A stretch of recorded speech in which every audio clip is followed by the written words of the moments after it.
Good evening. Welcome to the Marietta Cobb League of Women Voters Candidate Forum. I'm Sharon Melcher, the moderator, and I would like to start by saying a few words about the League. The League of Women Voters is a non-profit, nonpartisan organization that encourages informed and active participation of citizens in government. We work to increase understanding of public policy issues that impact families and communities in Georgia and influences public policies through education and advocacy.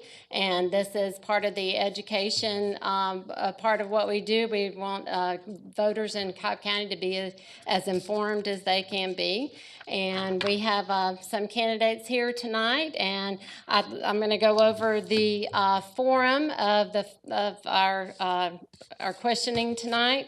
We're going to start with a 1-minute questioning or 1-minute introduction from each of the Senate candidates, and then after each one of them has had a chance to introduce themselves, then we'll start with the questions. We're taking written questions from the audience that we have here. And each candidate will have 1 minute to answer each question. And then we'll wrap that up with a concluding statement of 1 minute from each candidate. And you'll be given a yellow flag to give you your 30-second warning when your time is coming up, going to be ended, and then a red flag when your time is up. So let's start with Jen Jordan, who is running for state senate for the 6th district. Yeah. Okay. Good evening. My name is Jennifer Jordan, and I am the current state senator for District 6, which covers the city of Atlanta, Chastain, Sandy Springs, and then comes into Cobb County and covers Smyrna and Vinings and all the way up just right at Marietta. So we are not in my district, but we're just kind of over the line. I was raised in a small town in South Georgia and raised by a single mom. And so for me, a lot of what I believe and what I fight for is kind of informed by that background. I am a product of the public education system in this state, from soup to nuts, from kindergarten until I graduated from the University of Georgia School of Law.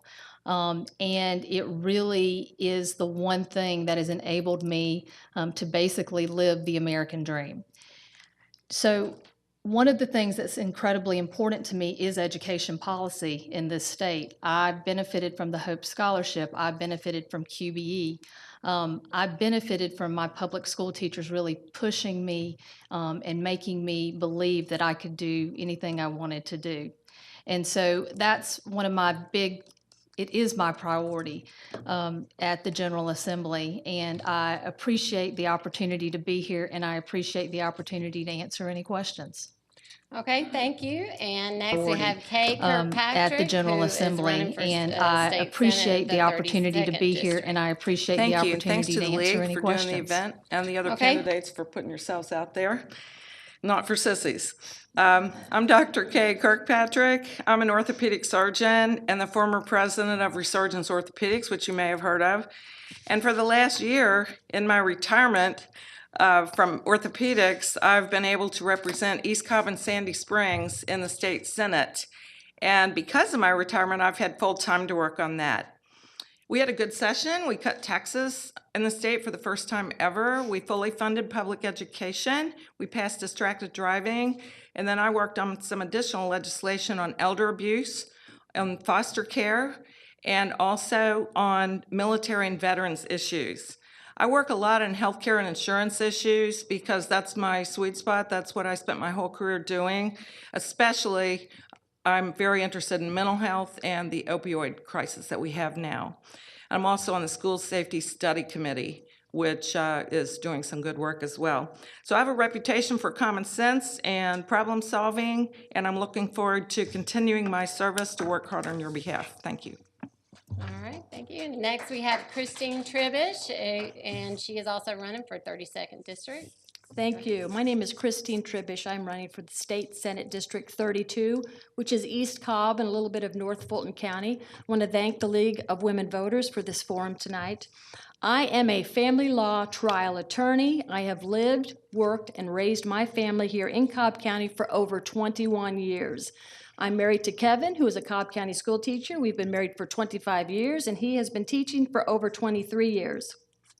We have two children, Ethan and Stella. Ethan is a sophomore at the University of Missouri, and Stella is a sophomore at Pope High School. I am not a politician. I am a mom who decided to get off the sidelines and get into the game and get engaged. Why?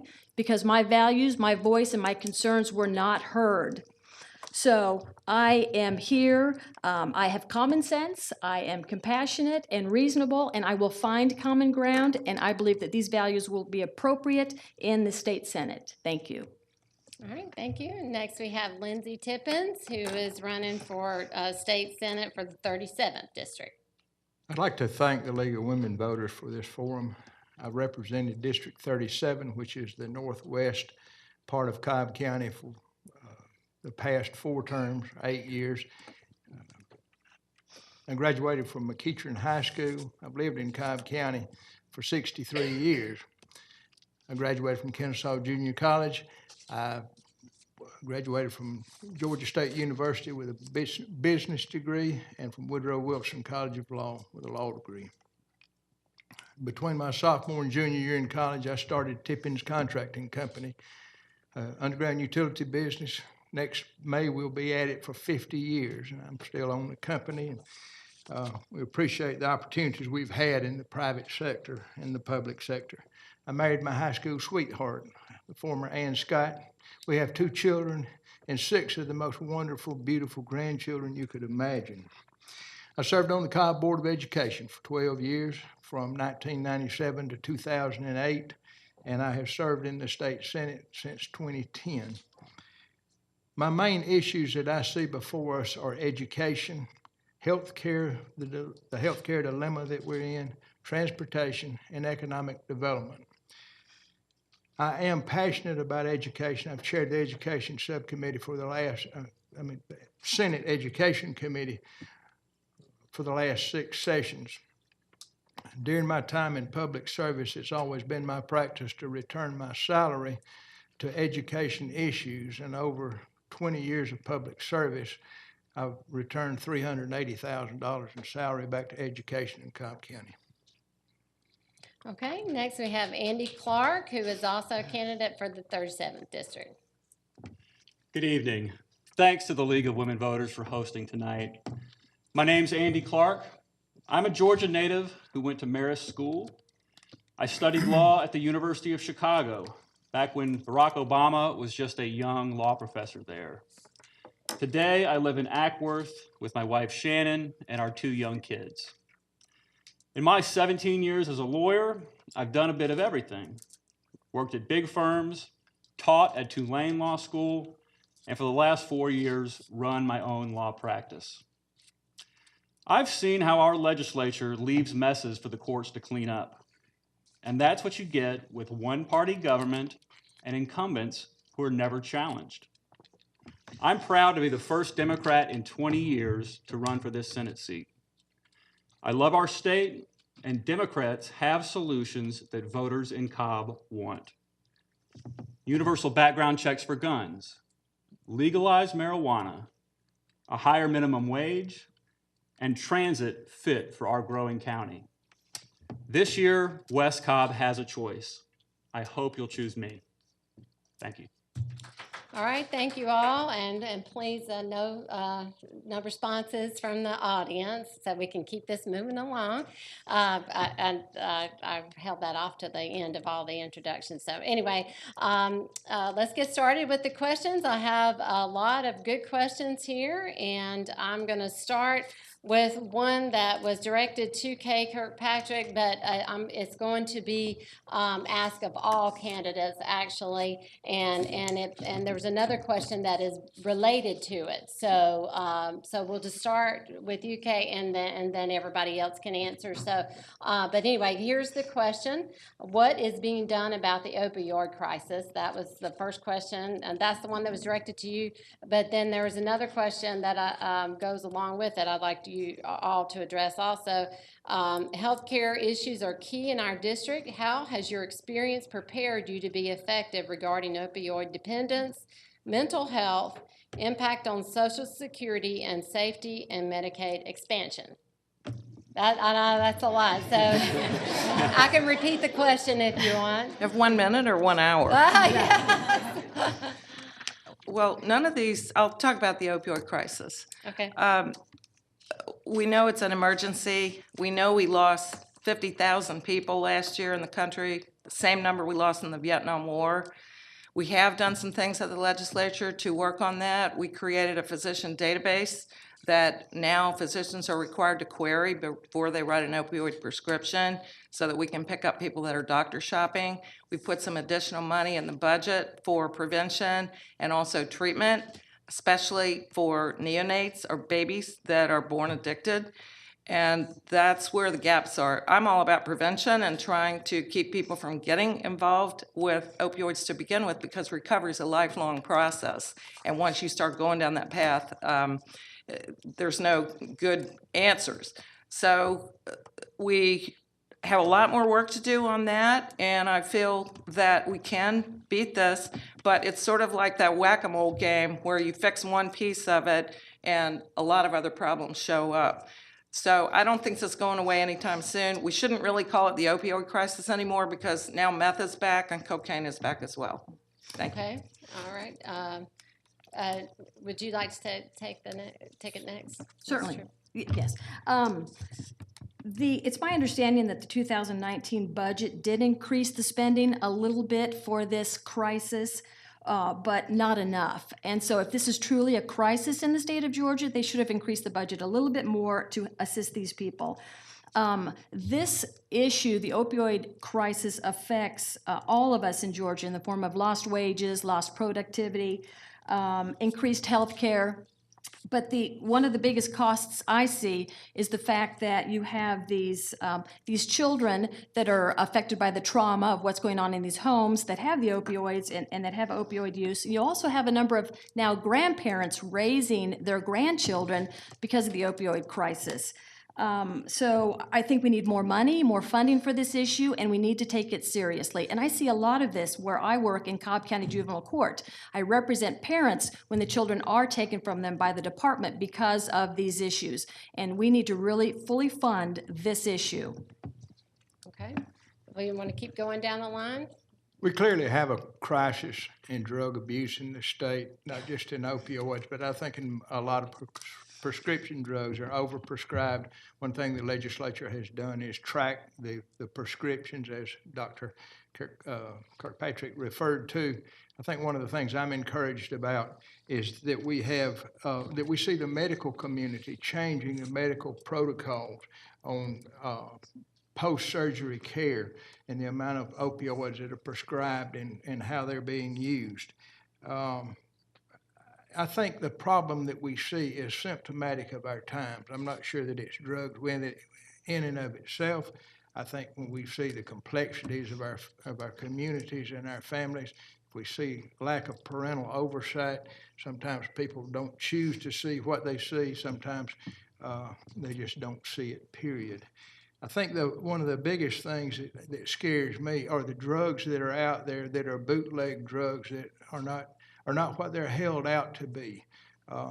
Fentanyl is a classic example in terms of dosage or strengths, and you would be amazed at the number of deaths we have in the state of Georgia. But that's one of the problems that I see in the cannabidiol oil bill that was passed for medical marijuana.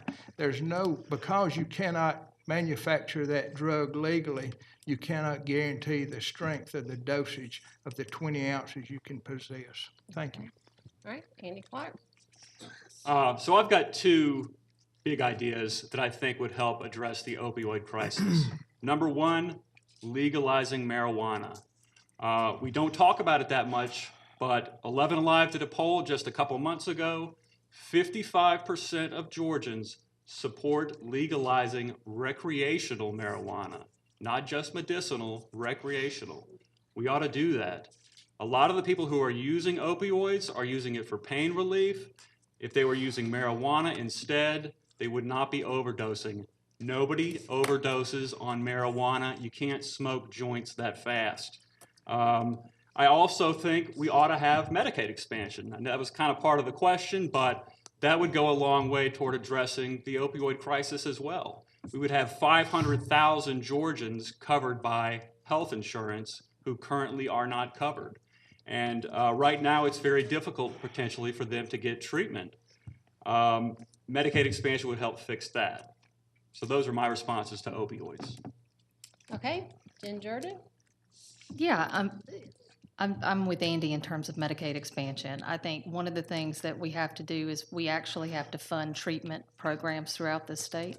I think we have to fund critical mental health services throughout this state. And I think what we've learned is that through Medicaid expansion, we can do that because we need the funds. And we have a crisis here that I just don't think we're able to handle on our own right now.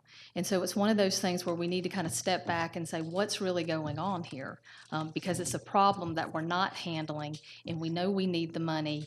And if we can get it in here with Medicaid expansion and actually give people the treatment they need for mental health services, as opposed to just letting them go into the criminal justice system, obviously that's preferable for everybody. Okay. So moving on to the next question. This is not addressed to anybody in particular. Stacey Abrams wants to allow illegal immigrants access to the Hope Scholarship. Do you agree? Does anybody want to take that question first? Okay. I'll take it first. I'm assuming, so that question assumes a lot, right? So do I think that illegal immigrants who aren't in compliance with federal law should have access to the Hope Scholarship? No, I do not. Do I think people that are in compliance with federal law in terms of registration, children who are here because of no fault of their own, who have done everything right and followed the rules, and especially the rules in terms of federal immigration law, should they be able to get in-state tuition? Yeah, that's a different thing.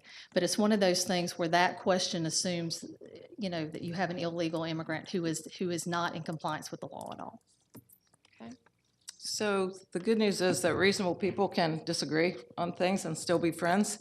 And I do not think that people who are in our country illegally should have access to the taxpayer-supported Hope Scholarship.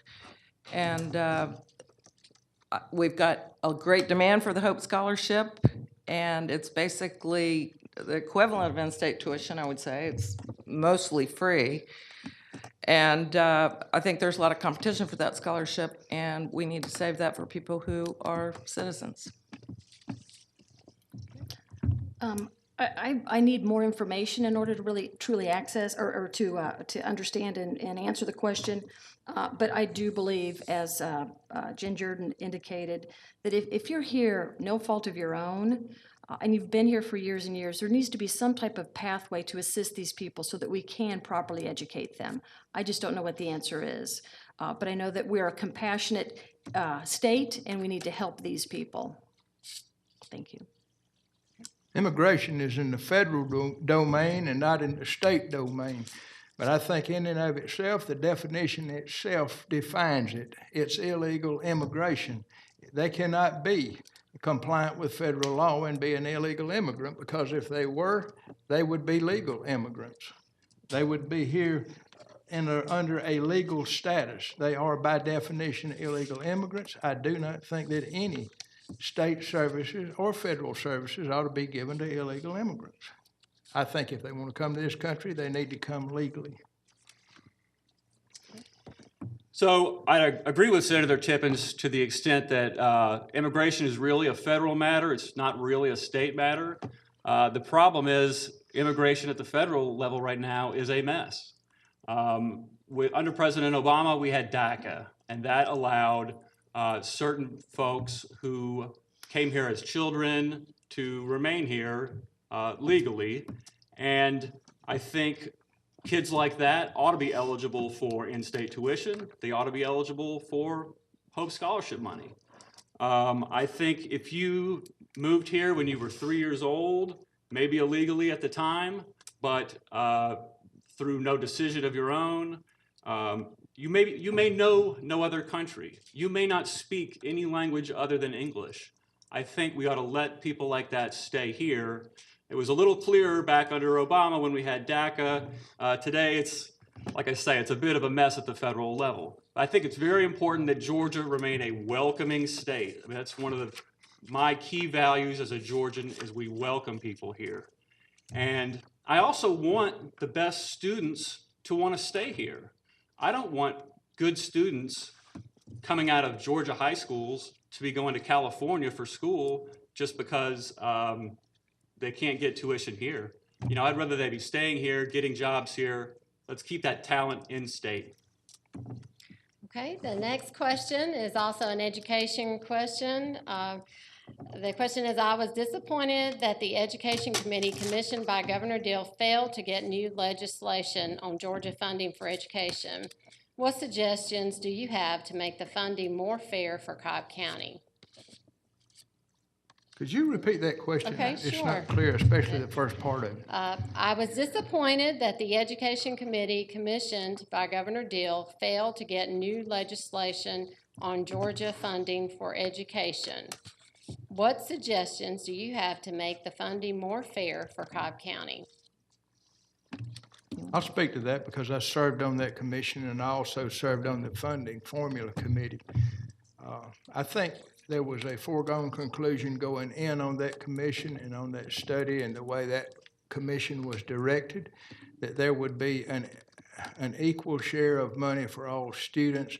There would be some difference by categories, but I've looked at education and looked at education budgets and worked education for the last 22 years. And I'll be honest with you, the QBE formula is a better formula and more closely represents the cost of providing education for students with different needs than anything that was put forward as a recommendation of the Education Reform Commission. It needs updating. It's been in place for 33 years, but it breaks it down by category, goes by delivery of service, allocates the cost associated with it. I asked the people who had asked me of serving on that committee, I said, let me ask you this to start with. Has the decision already been made on what the findings are going to be? I said, well, of course not. And I asked them then, will we be looking at the true cost of providing education for different types of students according to their needs? And they said, no, we're not going to be looking at the cost of education. The whole premise, if you're going to look at a different funding formula, you have to know what the cost for each of those classifications of students. And when I say classifications, we've got 5 different classifications in the state for special needs and many others. I mean, one thing that did come out of that is that children in need and low socioeconomics statistically need more assistance in the lower grades. But the system we have needs tweaking, but it's superior to the recommendations, in my opinion. Okay. Go ahead. So, yeah, I think I agree with a lot of what Senator Tippins just said. I mean, as he said, the formula needs to be updated. I don't know the specifics about what was presented to the committee as to whether they were superior or inferior. I will say, I think inequality in education is a huge problem in this state. We have schools where the quality of the education that you get very much depends on where you were born. How much house could your parents afford? You know, I feel lucky that my family was able to afford to live in a very good school district here in West Cobb. But not everybody can afford to do that. So we need to update the formula to improve some of those things and to reduce inequality in public education. I'll go ahead and jump in before these two ladies. I agree with Senator Tippins in large part. Specifically, though, with respect to Cobb County, one of the things that I would like to look at is exactly how do we calculate the 5 mil share that Cobb County has? And one of the things that I know that goes into it in terms of the tax digest, the parcels, the commercial properties that are subject to abatements or tax allocation districts, they're kind of put in there. And even though Cobb County and the school system is not receiving tax money from that, it is presumed that they are, and that's what the 5 mil share is actually based on. And so it's one of those things where if a commercial property or if a business is given a tax abatement for economic development purposes, I don't think that the school system should get dinged for that. And that would be one of the things that I'd really want to look at, because if we can bring that 5 mil share down, then what that means is that we have more money locally to spend on our students. Well, Senator Tippins knows probably more about education than just about anybody in this room. And so I'm certainly in agreement with what he said, but it's not all bleak. We do need to update the QBE formula, but we are making progress on those failing schools. There are schools falling off the list due to the changes that have been made the last couple of years. We were able to fully fund education due to the surplus that we had this year, and Cobb County got a sizable chunk of that. I'd like to see us continue to do that, but I think the QBE update is going to happen soon. And my position is that the QBE formula is 33 years old. 33 years old. And so a new formula would align with the goals and the needs of our students today. So to fully fund public education, to state that using a formula from 33 years ago, it's an issue with the General Assembly. They should have really fully funded it by updating the formula. So I also believe that we need to make sure that all of our money goes into private schools. That's where the funds need to go, not to vouchers, not to private schools. I'm sorry, to public schools. It needs to go to public. Sorry, to public education. Woo! No, I misspoke. So yeah, so all of the funds need to go to public education. That's where it needs to be, not private institutions, not to vouchers, not to any type of school choice if the choice is not a public institution. That's where the money needs to be. And if the money were there, then they would be properly funded, and it would be fair funding. Thank you. If I may say this, the formula was updated in 2011, went into effect in 2012. There were changes made. It has been updated at different intervals over those 33 years, but we're in need of updating it now and doing an in-depth dive in what the costs per child are in different categories. That's critical that we do that, and we do need to update that formula promptly. And if I may respond, it's my understanding it is 33 years old. That's the information that I have, so we'll respectfully disagree. All right, well, we'll move on to the next.